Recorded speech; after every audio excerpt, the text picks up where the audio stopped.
Hello, hi, hello everyone. Shh, please. I want your attention. Look into my eyes. I've got lots to tell you. The thing about doing presentations for me is that I always run over time. I use 25 minutes if I'm only allowed 10. So I thought, why not do a video? Then I can stick to my 10 minutes and bore you with that. And anyway, PowerPoint presentations are boring. Nobody likes watching them. So I'm going to try something different. I'm going to try a video, okay?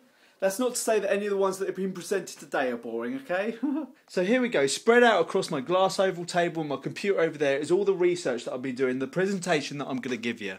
It looks a bloody mess, and can you get out of here, Gemma, because I'm trying to film. So what I plan on doing is splitting down all my research into 3 different categories. First, I'm going to talk to you about theoretical research, then contextual research, then the material research. But before I go into all of that, I've got to tell you what's making my mind tick at the moment and what I want to talk about in my photography. And the thing that's most exciting to me at the moment is Walter Benjamin and the Mechanical Age of Reproduction. I think it's one of the most important texts ever written. For me, in this text, what it talks about is the aura of any object, art in particular, and how when it's reproduced, because now the age of reproduction is here, the aura lessens, it goes down the scale. And of course he's raising the question, is the aura a real thing in any object, or is it just politically motivated to keep the art world alive and going like it was? It certainly might not be in the way he intended it to be read, but this is what it's been saying to me all this time.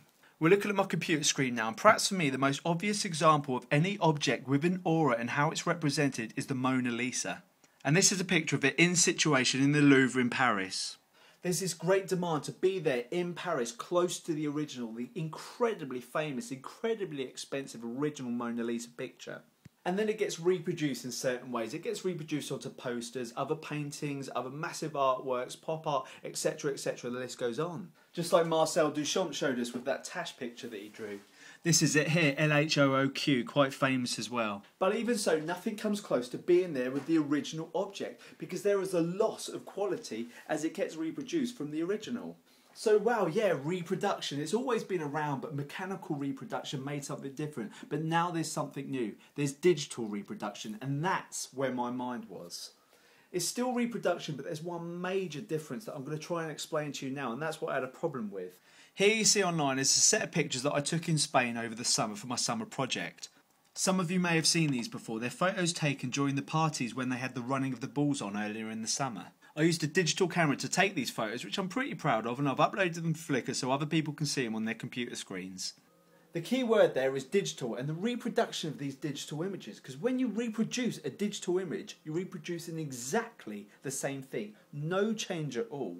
So what does this mean for the aura of the object? It could be reproduced and copied many times over, but that picture that was on my camera is the same picture that's going to be 1,000 computers down the road. I see 4 possible options here.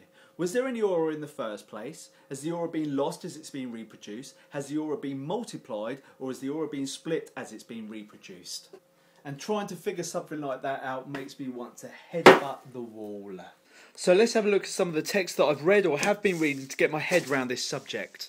I'm really interested in big pictures and big ideas. I started with The Tipping Point. You should read this book, it's interesting. Although for me it's the precursor to the much better book The Wisdom of Crowds, which I've shown you before. Just like The Tipping Point, and unfortunately it's a book based on business, which I think is a great shame. It talks about how crowds of people with all sorts of different levels of knowledge can be much smarter than groups of scientists and very clever people. This book will change your life, read it. And a friend also recommended to me Why People Photograph and Beauty in Photography, both by Robert Adams, one preceding the other. And stuff like that I promise you can put you right off photography, but I'm steering away from the aura here, or am I? And back to big ideas again, the Facebook effect. I think the movie is based on this book. It's brilliant, you should check it out. So I'm reading all these books, waiting for my mind to get set alight, looking for inspiration, trying to work out what the aura is and if it's real, and see if there's anything in these books. And then something happened. I found, which I'm sure you've noticed already, all of this. But what is it, I hear you ask me? Well, it's some really, really cool stuff, I think.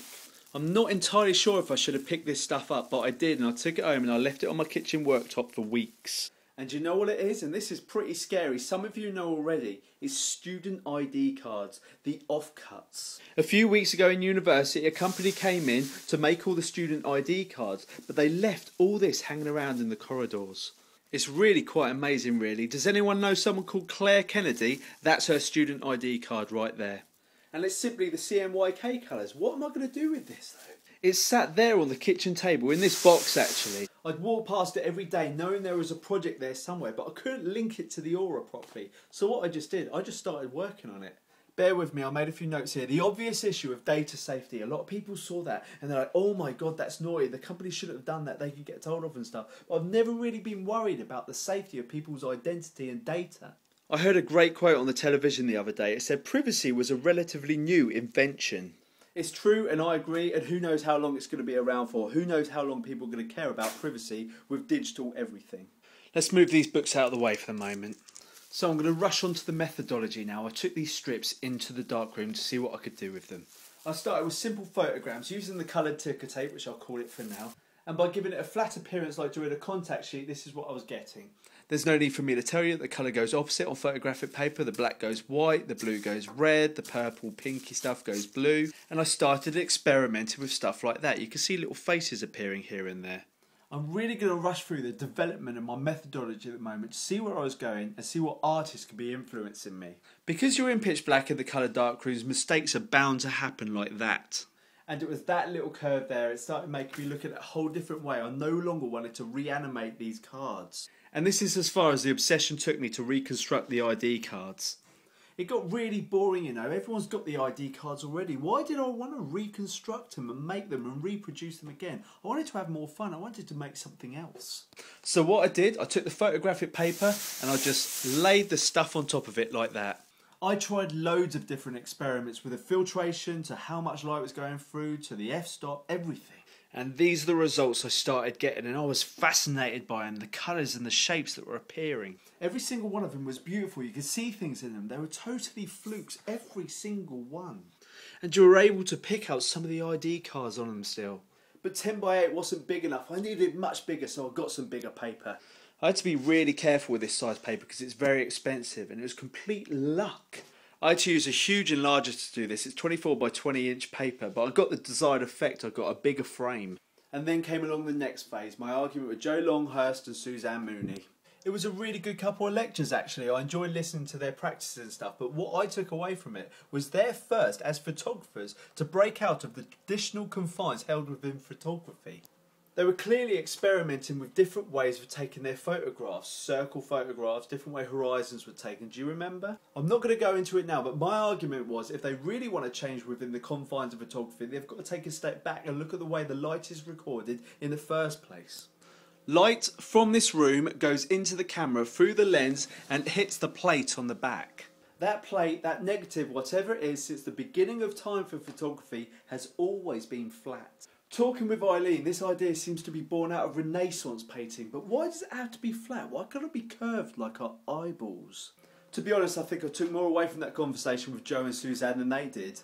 And with a little bit of research, I found out the technology's been around for a couple of years now, and Nikon have only just patented the curved sensor. So, back into the dark room I went. I wanted to try some different stuff. It was all about that flat surface now, something had to change. It took a couple of days experimenting, but this is what I finally came up with to change the way I exposed the paper. In the pitch black, I took unexposed photographic paper and I chucked it in there like that, so it was a sort of tube. And still in the dark, I took the ticker tape and shoved it right down there inside it just to see what sort of effect I'd get. So again, I needed luck on my side. The results I started getting were incredible. I'm going to need to clear this table off a little bit so I can show you. It took the idea of abstract expressionism to a whole new level in photography. I went absolutely prolific. I've done hundreds of these now. I'm not really sure what I'm seeing in them. I just know they're beautiful. Every single one is absolutely different, all made up of 6 or 7 different identities. And I'm certainly going to go on from here and keep doing these, but one of the most helpful things that I've been told is by Eileen. She said to me, the key to this is the presentation and how you're going to display them.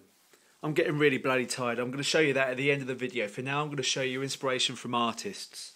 There's no way I'm going to list 20 different painters from the abstract expressionism era in the 40s. But something far more recent, The Day Nobody Died by Oliver Shanarin. You might remember he showed these for the first time last year at our university and they were fantastic, on show at the Barbican Gallery. And moving on, not sure how to pronounce his name, Mangleno Oval, he did the DNA fingerprint shots. Of course, we've also got Man Ray, who created fantastic photograms in his time. And of course you can't forget about colour experimentation by Laszlo Moholy-Nagy, however you say it. It's even interesting for me to look at Eggleston work, who incidentally I'm doing my essay on. For the simple reason he was such a pioneer of colour photography. This thing is doing my friggin' head in. You've got to understand that unlike the rest of my projects I've been doing while at university, this is a material heavy one. A lot of the theoretical stuff came first, which I'm still trying to link in properly to all this, but the contextual stuff came after the prints were developed. And after 200 individual prints, it's time for me to start looking at more contextual stuff. But for now, I'm going to show you where I am and my display methods and invite you to give me comments or criticisms or ideas on what you see if you haven't already. And this is where we've got to so far and the way I'm thinking about displaying it. It looks a bit like a sound wave or a graph or a chart, maybe population census, I'm not sure. You tell me, I need your help now. It's still in the early stages, but if I keep working at it each day, I can really get something out of this. So, thanks for watching. I hope I've got something better to show you next time. I'm tired and I need to go to bed.